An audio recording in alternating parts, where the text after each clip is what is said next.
দেখেন মৌরির চারা অল্প কিছু লাগানো পারিবারিক চাহিদা মেটানোর জন্য।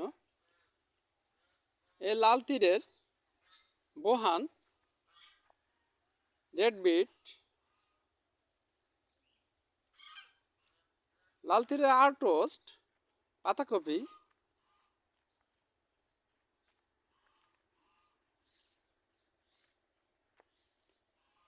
আলহামদুলিল্লাহ গাছগুলো এমনভাবে সাজানো মনে হচ্ছে আসলে আদর্শ কৃষি ক্ষেতের ফসল। তবে হ্যাঁ, এটা কিন্তু আদর্শ কৃষি ক্ষেতের ফসল।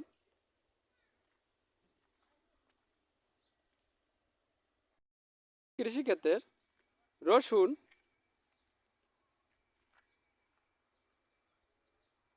হ্যাঁ এটা রসুনটি সারা বছর রেখে খাওয়া যায়। এগুলো লাগানো পারিবারিক চাহিদা মেটানোর জন্য।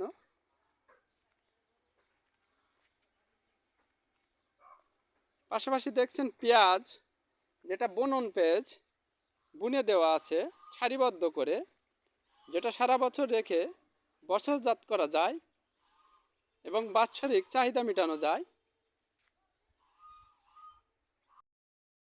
শীতকালীন বরবটি, দেখেন বরবটিগুলো অনেক সুন্দর, কত সুন্দর সাজালো গোছালো, মনে হচ্ছে যেন কৃষকের হাতছানি দিয়ে ডাকছে।